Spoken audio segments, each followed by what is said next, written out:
How to edit still images in Splice to make a slideshow segment. You're watching TravelVid.tv's smartphone video editing tutorials.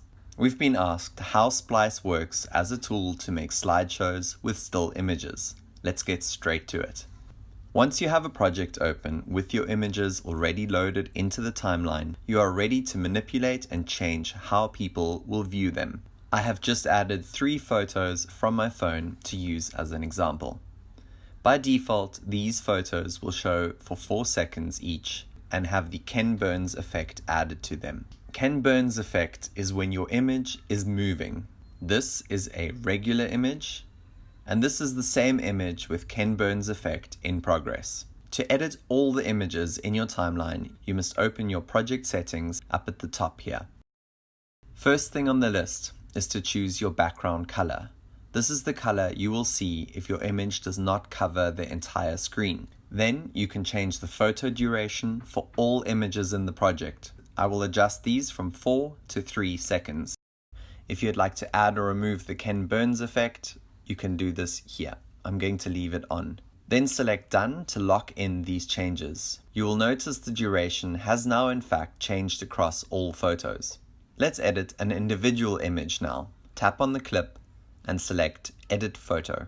The first menu is the color grade. You can add a filter if you would like. The second option on this menu is the duration. If you manipulate this, it will now only affect this image and not the other ones. Next is the Add Text option, which we have looked at in another video on Splice. Check it out in the card above. And lastly, this layered block is where you can change the layout. This square at the bottom is your edit box. You can pinch on the image to shrink or grow the picture to the size that you want, as well as move it just by dragging and dropping. Now is the time that your background color will play its part. I can turn the Ken Burns effect off for this image here. If I preview the image now, it will remain static. If we turn Ken Burns back on, the menu adds a second image.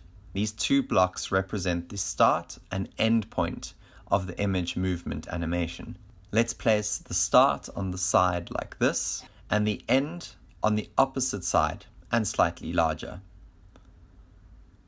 If we play this clip back now, you will see how it transitions over 3 seconds from the start to the end position. And that about wraps up how you can edit your photos and images in the Splice editing app to create a slideshow segment. Thanks William for asking this question via email. Check out more of our Splice videos or read our blog with all the information on this app right here. Subscribe for more video creation tips. In the next couple of videos, we'll be looking at all the ins and outs and do's and don'ts of YouTube as a video distribution platform. Thanks for watching. Cheers.